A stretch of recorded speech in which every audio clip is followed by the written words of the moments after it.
Edgar Cayce, the sleeping prophet, left a trail of compelling revelations, but none ignited as much intrigue as this. What if you are told Jesus' story goes far beyond what's written in the Bible, spanning centuries, lifetimes, and secret teachings? Edgar Cayce's revelations about Jesus' soul and spiritual journey might change everything you've known. Could Jesus have lived past lives before becoming the Messiah? What exactly happened in his lost years? According to Edgar Cayce's mystic visions, we will uncover what he just revealed about Jesus that shocked everyone. Edgar Cayce's vision of Jesus. Cayce's readings on Jesus were among the most controversial and revolutionary aspects of his spiritual work, leaving people dumbfounded at the nature of his revelations. His interpretations of Jesus' life and mission are explored in detail in Edgar Cayce's Story of Jesus, a book by Jeffrey First. This book compiles over 2,500 readings Cayce gave between the 1920s and 1940s, specifically focused on Jesus Christ. One of the things that makes Cayce's readings stand out is his assertion that Jesus' soul had lived many lifetimes before being incarnated as Christ, a revelation that shocked everyone. This notion not only defies traditional Christian teaching, which views Jesus as the unique Son of God, but it also introduces the concept of reincarnation into the narrative of Jesus' spiritual evolution. Cayce believed that Jesus' soul had experienced multiple lifetimes, each one shaping his spiritual destiny. This revelation fundamentally shifts the perspective on Jesus' role in human history and his journey toward becoming the Messiah. So according to the sleeping prophet, as he was known, Jesus lived many lives before becoming the son of a carpenter. The many lives of Jesus. One of Cayce's most fascinating and startling claims is that Jesus' journey didn't begin in Bethlehem. Instead, he went through multiple incarnations across millennia. According to Cayce, the soul that eventually became Jesus Christ had previously incarnated as several prominent biblical figures, each playing a critical role in shaping Jesus' spiritual development. Of course, Adam, the first man in the Bible, was the first of these incarnations. Cayce didn't see Adam merely as the individual who introduced sin into the world by taking a bite of the forbidden fruit. Rather, Adam represented the birth of human consciousness and the beginning of mankind's spiritual journey toward enlightenment. In this view, Adam's fall from grace set the stage for Jesus' later role in redeeming humanity and bringing about spiritual salvation.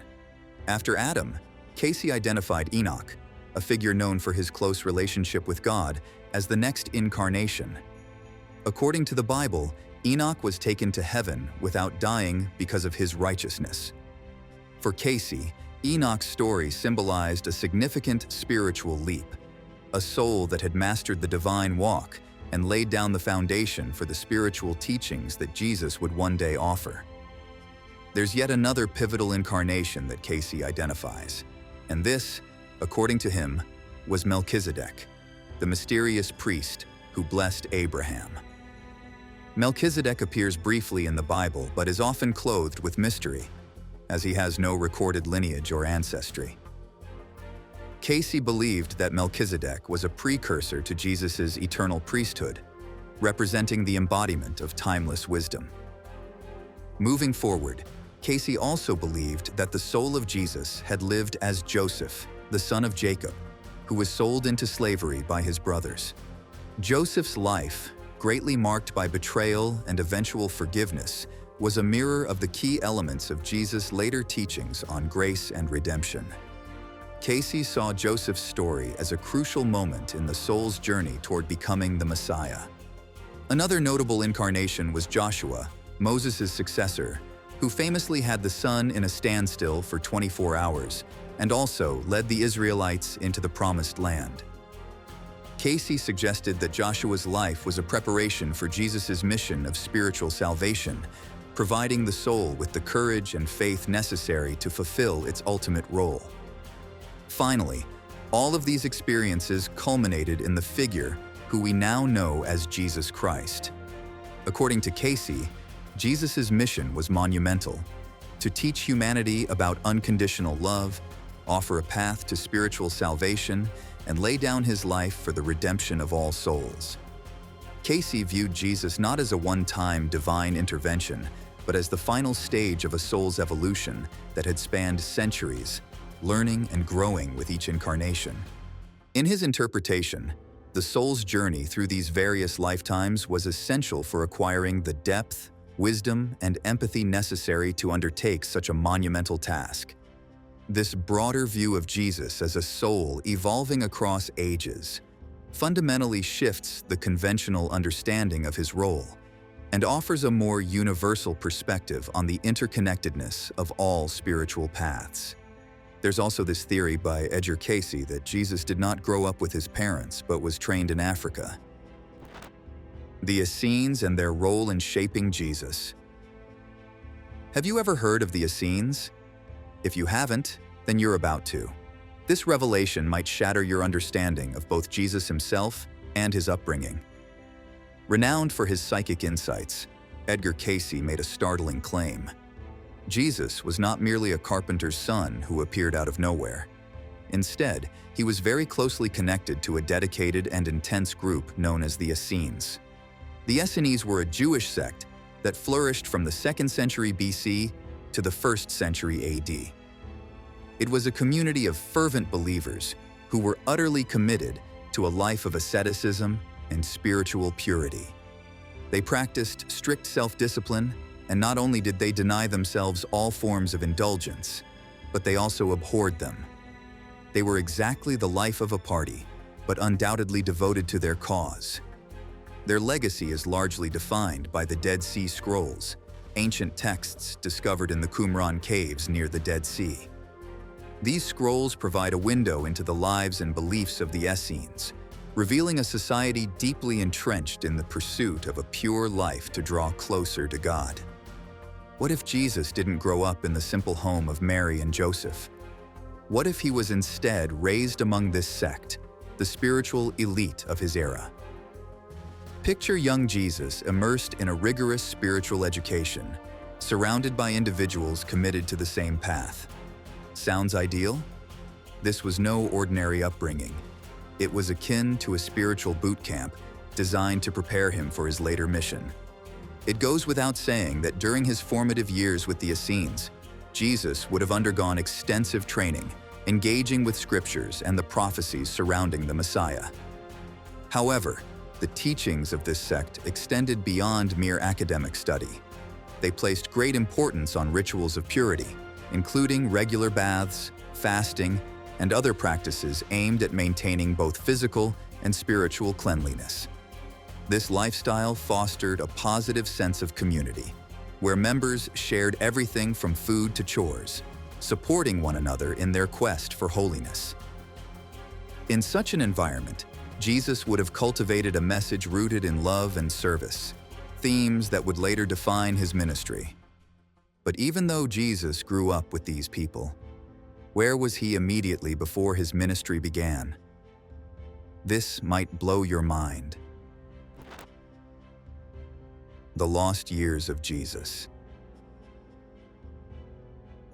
Cayce's claims don't stop with the Essenes. They reach further into what many call the lost years of Jesus, those mysterious years between his childhood and the beginning of his ministry. The Bible remains silent on this period, leaving an open space between his early years and his rise as a spiritual leader in his 30s. According to Cayce, however, these years were far from idle.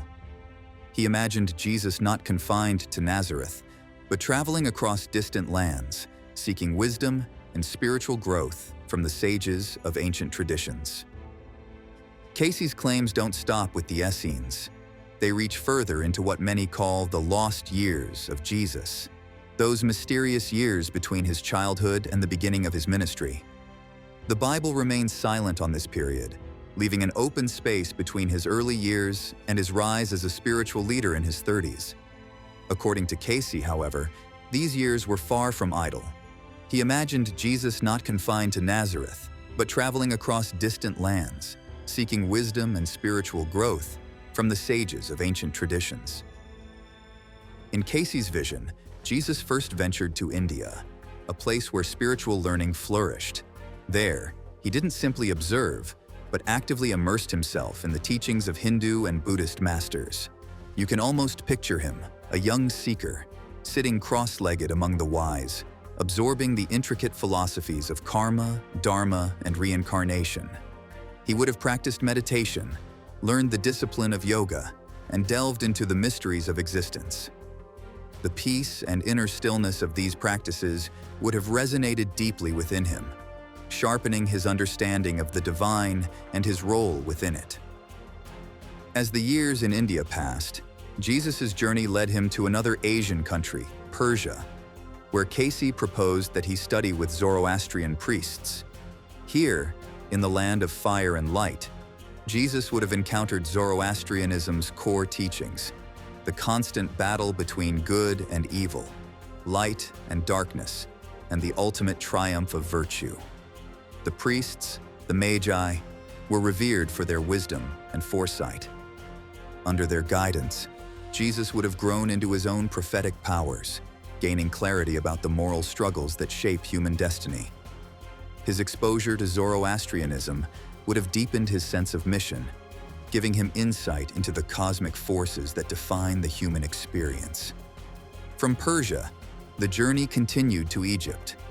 In the temples of Heliopolis, where ancient spiritual knowledge was passed down from generation to generation, Jesus would have encountered teachings unlike any other.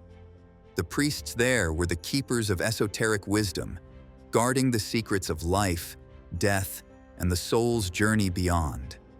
Picture him in those sacred halls, unraveling the mysteries of sacred geometry and eternal life. These lessons, steeped in the idea of transformation and resurrection, would have quietly prepared him for the immense sacrifice that awaited him in the years to come. As he traveled through these lands, Cayce believed Jesus wove together the wisdom he gathered from different cultures. He didn't just collect knowledge, he synthesized it into a cohesive, universal message. The emphasis on love, compassion, and forgiveness that defined his later teachings was not limited by the boundaries of any one tradition. Instead, it was a spiritual mosaic, formed from the sacred teachings of East and West, designed to touch hearts regardless of culture or creed. In this way, Cayce imagined that the lost years of Jesus were not so lost after all. They were a time of profound growth, where Jesus not only learned from others, but became the spiritual figure we know, ready to share his enlightened vision with the world. Cayce on the baptism of Jesus. Edgar Cayce's writings reveal a fascinating narrative about the deep connection between Jesus and his cousin John, known as the Baptist. John, who was several months older than Jesus, embarked on his spiritual education before his younger cousin. The Essenes, a mystical sect of Judaism, meticulously orchestrated their lives, leaving nothing to chance. During John's time spent in Egypt, his childhood nursemaid, Sophia, took up residence near Jesus. For nearly a year, Sophia shared stories and insights about John's character with Jesus. When John completed his training and began his own ministry, the cousins would soon meet again in a moment that seemed divinely choreographed at the banks of the River Jordan. As seen in the Gospel of John from a distance, he recognized Jesus as the Messiah, a great acknowledgement that pointed to their shared history and spiritual journeys in Egypt. Their reunion culminated in Jesus' baptism by John, a ceremonial rite that symbolized the final preparation for Jesus' own ministry. Though both men were Essenes, their paths diverged. John was described as adhering closely to the letter of the law, while Jesus embodied its spirit. Cayce notes that John's connection to the Asen traditions was more pronounced, aligning him closely with the Qumran, a community distinct even among the Essenes. The baptism was more than a mere ritual. It showed the initiatory experiences they had both undergone in the sacred pyramid of Egypt. As Cayce elaborated, Jesus' baptism in the Jordan was not a simple pouring or sprinkling of water, but a complete submersion, a symbolic message that Jesus passed through death into new life. As Jesus emerged from the waters, the Holy Spirit descended upon him in the form of a dove, and a voice from heaven declared his identity. While this moment solidified the bond between the two cousins, it also set the stage for the transformative journey that lay ahead for Jesus and his ministry. Still before his ministry began, Jesus spent a considerable number of days in the wilderness. What Edgar Cayce said about it might shock you. The story behind the temptations. After his baptism in the River Jordan by John, Jesus retreated into the wilderness for 40 days. There, alone and without anything bearing the likeness of food, he faced a series of temptations that tested his resolve and commitment to the divine purpose he had embraced. This was a time of preparation, of spiritual purification, and, as the Gospels reveal, Jesus passed each test. He emerged from the wilderness ready to begin his ministry, armed with the strength to fulfill his mission. The ever-mystic Edgar Cayce offered a unique perspective on this episode. When asked about Jesus' temptation following his baptism, Cayce suggested that Jesus' time in the wilderness was a return to confront something deeply personal. According to Cayce, Jesus entered the wilderness to face that which had been his undoing in the beginning. This idea, though intriguing, requires explanation within the context of Cayce's spiritual teachings. In Cayce's view, all souls were created to be companions and co-creators with the divine source. Souls, Cayce explained, are not separate from God, but are individual sparks from the same divine flame. As beings created to participate in the creative process, humanity is engaged in a developmental journey, a process of becoming more godlike while maintaining an intimate connection with God. In this framework, the soul's ultimate goal is to learn self-awareness while remaining united with the source. However, Cayce believed that something went wrong in the beginning. There was a rebellion. Some souls, instead of embracing their role as co-creators, sought to assert themselves as the God. This rejection of the divine plan was the beginning of the original spiritual rebellion, and it set the stage for the challenges that followed. This rebellion first occurred in the spiritual realms, but later manifested on earth. It is here, in the physical world, that souls become more entangled, separating further from their original divine essence. In Cayce's cosmology, the soul that would eventually incarnate as Jesus experienced this rebellion firsthand. The Cayce readings present the idea that Jesus' soul manifested on earth as a being called Emilius. According to Cayce, Emilius lived during the time of Atlantis, a lost civilization.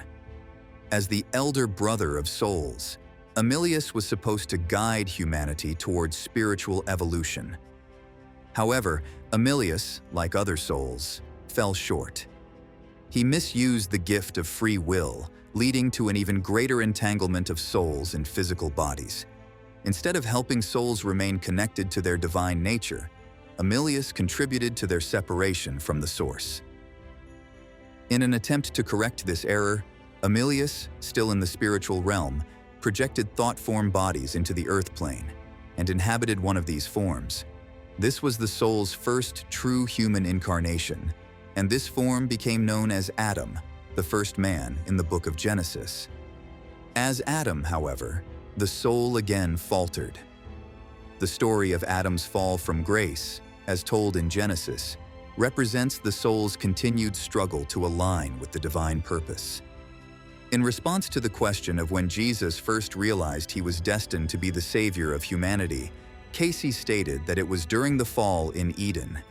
In other words, the soul that would become Jesus recognized his future role as the Redeemer when he, as Adam, first fell. This connection between Adam and Jesus is also seen in Scripture. As in Adam all die, so in Christ all will be made alive. The journey of the soul from Adam to Jesus illustrates the path of redemption, a gradual awakening to the soul's true purpose.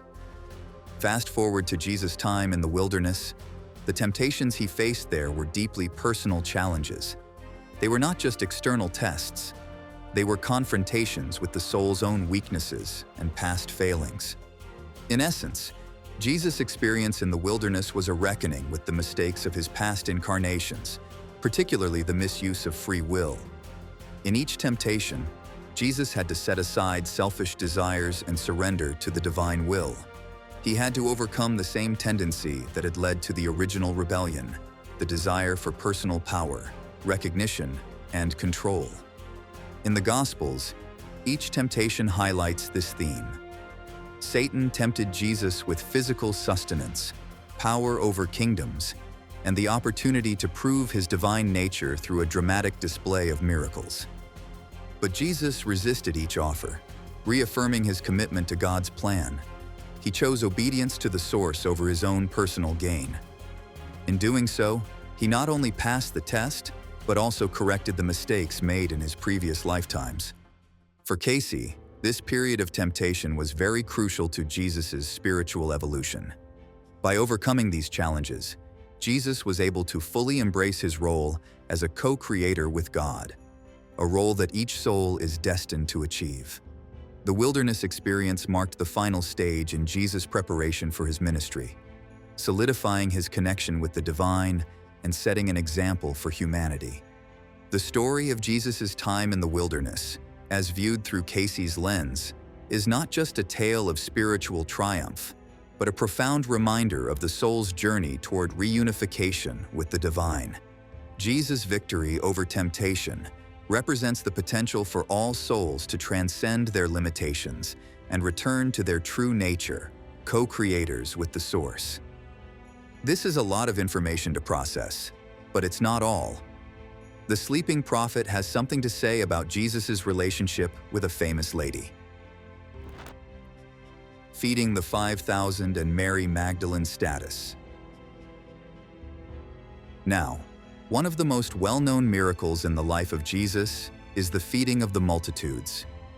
In this miraculous event, Jesus was able to feed a large crowd with just 5 loaves of bread and 2 fishes.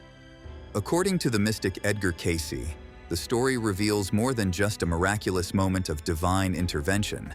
It also points to the role of one of Jesus' most trusted disciples, Andrew, and a young boy whose contribution would become legendary. Cayce notes that Andrew was often given physical tasks and responsibilities within the group of disciples, and this naturally made him a key figure when the crowd grew weak with hunger. On this particular day, Andrew was instructed by Jesus to find food to feed the people. He managed to procure 5 loaves and 2 fishes from a boy he knew, likely the son of a close friend. That's not really clear.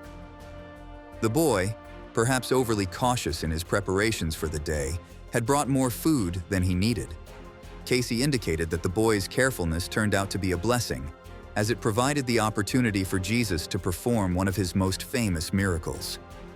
In a reading Cayce gave for the boy who had provided the loaves and fishes, he emphasized that Jesus never lets a favor go unrewarded, and that this act of generosity stayed with the boy for the rest of his life. The lad was constantly reminded of his role in this miraculous event, his thoughtfulness recognized by all. With the meager offering in hand, Jesus performed a divine multiplication, turning the small amount into enough food to feed thousands, with baskets of food left over. According to Cayce, this miracle was accomplished using the same spiritual principle that Jesus employed on other occasions, such as when he turned water into wine at the wedding in Cana, or when he sustained his family during their journey back from Egypt. Another figure closely associated with Jesus' ministry and whose character has sparked widespread discussion is Mary Magdalene. While the New Testament describes her as a woman from whom Jesus cast out 7 devils, over time, Mary Magdalene's image has been clouded by various interpretations and misunderstandings. The association with prostitution, for example, is a later tradition and is not found in the Gospels themselves. Cayce provided readings on Mary Magdalene, giving us insight into both her physical appearance and her inner life. He described her as a woman of mixed Grecian and Jewish heritage, standing 5 feet 4 inches tall with blue eyes and reddish hair. According to Cayce, Mary Magdalene was indeed a reformed prostitute, a sister to Martha and Lazarus of Bethany. He explained that the affliction of 7 devils that Jesus cast out of her did not refer to literal demons, but rather to powerful internal struggles and destructive patterns of behavior, akin to addiction. In this case, Mary's devils were avarice, hate, self-indulgence, and related forms of selfishness and hopelessness. Cayce suggested that her afflictions represented a form of spiritual possession, where Mary's desires and habits had taken control of her life, leaving her disconnected from her higher self. In this light, the casting out of devils can be understood as a great transformation of her inner life, leading her to become one of Jesus' most devoted followers. Through his compassion and healing, Jesus helped Mary Magdalene rediscover her purpose and become an integral part of his ministry. The confusion surrounding Mary Magdalene's reputation as a prostitute also ties into the biblical accounts of adultery and the religious leaders' attempts to trap Jesus. In one account, the Pharisees brought a woman caught in adultery before Jesus, seeking to test him. According to Cayce, this woman was Mary Magdalene, who had been involved in a brothel that not only catered to sexual indulgences, but also gathered information from influential Roman officials and local leaders. Cayce described her as a courtesan who wielded power and influence, yet this life ultimately led her into disgrace. When the Pharisees sought to condemn her publicly, hoping to trap Jesus into breaking the law of Moses, Jesus responded by writing on the ground.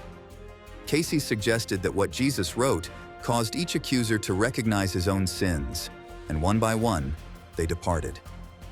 This simple act not only saved Mary from stoning, but also marked the beginning of her transformation into a follower of Christ. A similar confrontation occurred later when another woman, caught in adultery with Roman soldiers, was brought before Jesus by the Sadducees. This time, Jesus again wrote on the ground, this time the words, Medi Medici, meaning mercy and not sacrifice.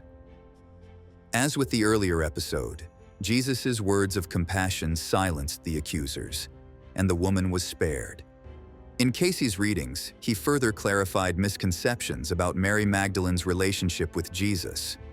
When asked if she was ever romantically involved with Jesus or a sweetheart, as some have speculated, Cayce responded firmly with a no.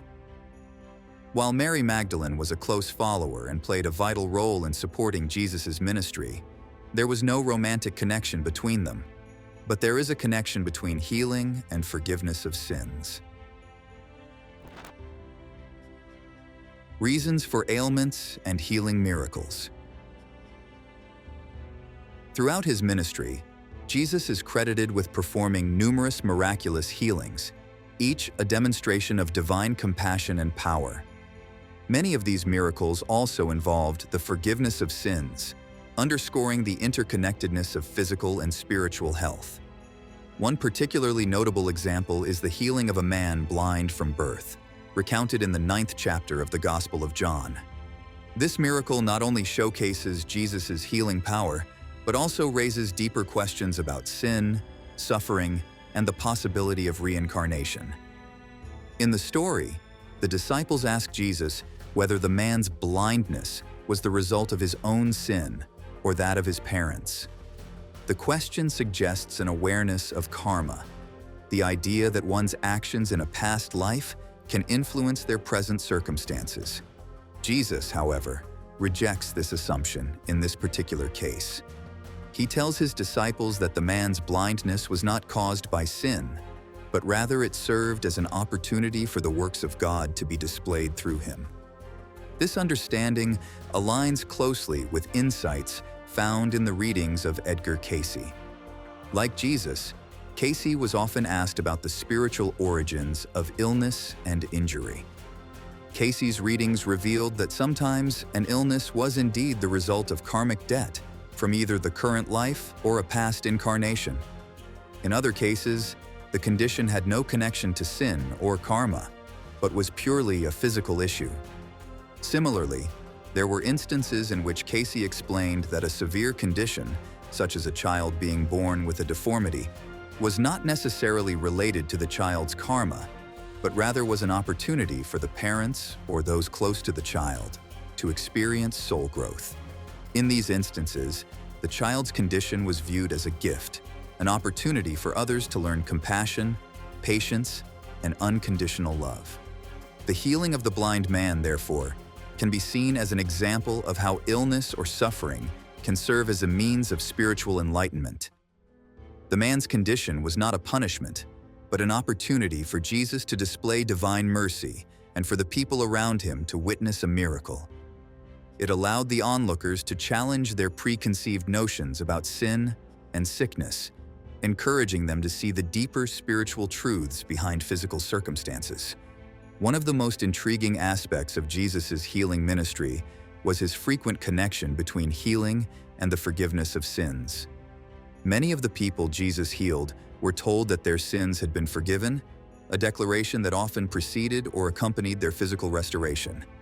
This raises the question, why did Jesus so often connect the two? Cayce offered insight into this connection in his readings. He explained that sin can take two forms, sins of commission and sins of omission. Sins of commission are actions that a person has already committed, acts of selfishness, harm, or wrongdoing that need to be forgiven. These sins often manifest in guilt or shame, which can lead to physical or emotional illnesses. When Jesus forgave these sins, he was releasing the individual from the burden of guilt, allowing them to experience not only physical healing, but also spiritual freedom. Sins of omission, on the other hand, are failures to act in ways that align with one's higher self or divine purpose.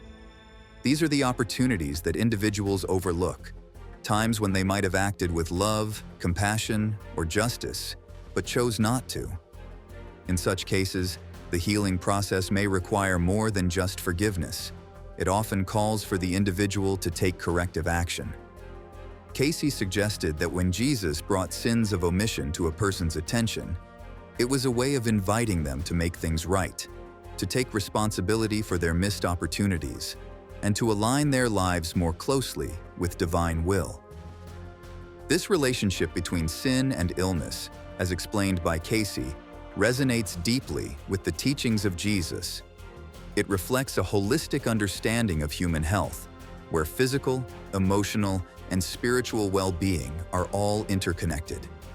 Healing, in this context, is not just about restoring the body, but also about restoring balance to the soul.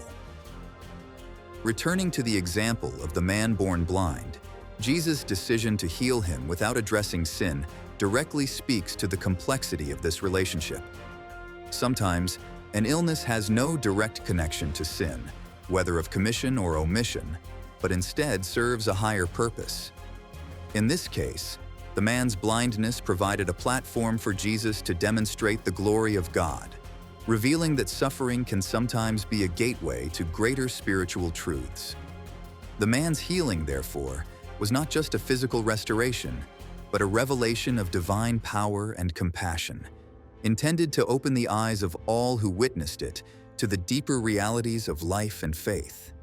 For Cayce, like Jesus, the process of healing was always a path toward spiritual growth, both for the person being healed and for those around them. Whether an illness was karmic in origin, a consequence of sin, or a purely physical condition, it always carried with it an opportunity for the soul to grow, to learn, and to come closer to God. Edgar Cayce goes down in history as the man who mastered spiritual activities and meditation, a healer, and one who understood mysteries. Let's see how it all started. How it all began. The boyhood of Edgar Cayce was anything but ordinary. Born on a chilly March day in 1887 in the rolling hills of rural Kentucky, he grew up surrounded by the activities of a bustling household. His parents, Leslie Burr Cayce and Carrie Elizabeth Major, made their living from the land, raising 6 children on their small farm. From a young age, Cayce was different. While his siblings focused on chores and school, Edgar's world was filled with visions and otherworldly encounters. One of the earliest and strangest events in his life occurred when he was just a small boy. He began to claim he could see his grandfather's ghost wandering the farm. While most children would have been terrified by such a vision, somehow Cayce accepted it without question. He said he could tell it was real because, when he focused intently, the ghost would become transparent, as though confirming its existence. It was a sight that no one else could see, but he felt as if he had glimpsed something beyond the veil of reality. As he grew older, the world of the mystical seemed to call him closer. By the age of 10, while other children were busy with games and chores, his fascination with the spiritual blossomed. Instead of running through the fields, he spent hours alone, poring over the Bible. In just 2 years, he read the sacred book cover to cover 12 times, as if searching for answers hidden within its pages. Then one day, deep in the woods where he had built a makeshift hut, something incredible happened. Cayce claimed to have been visited by a woman with wings, like something out of a dream. Her presence, far from frightening, was calming, and she came to deliver a message. She asked Edgar what he wanted most in life. Startled but sincere, he answered that he wished to help people, especially children. There's no doubt that the visit left a deep mark on the young boy, shaping his desires in ways even he didn't fully understand. Not long after, another strange encounter changed Edgar's life forever. After a particularly hard day at school, where he struggled to meet his father's high expectations in spelling, the boy went to bed, defeated. That night, the same winged figure visited him once again, offering him a peculiar piece of advice. She told him that if he slept on his books, he would absorb their knowledge. Who wouldn't want that? Desperate to improve, Edgar tried it out.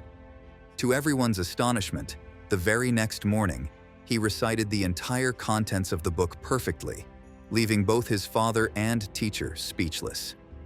By 1892, he had gone from a struggling student to the top of his class, all thanks to this mysterious gift. But Edgar Cayce's talents didn't end there. During a school ball game, he took a hard blow to his back, and soon afterward, something strange began to happen. While asleep one night, he diagnosed his own injury and even prescribed a remedy that, once applied, healed him. Although this ability to cure himself disappeared for several years, it was just the beginning of a lifetime filled with inexplicable phenomena. Edgar Cayce's boyhood was a series of mystical events, each one guiding him closer to the man he would become, the sleeping prophet, whose name would echo in the realms of the unknown for decades to come. Thanks for watching. Don't forget to like and subscribe.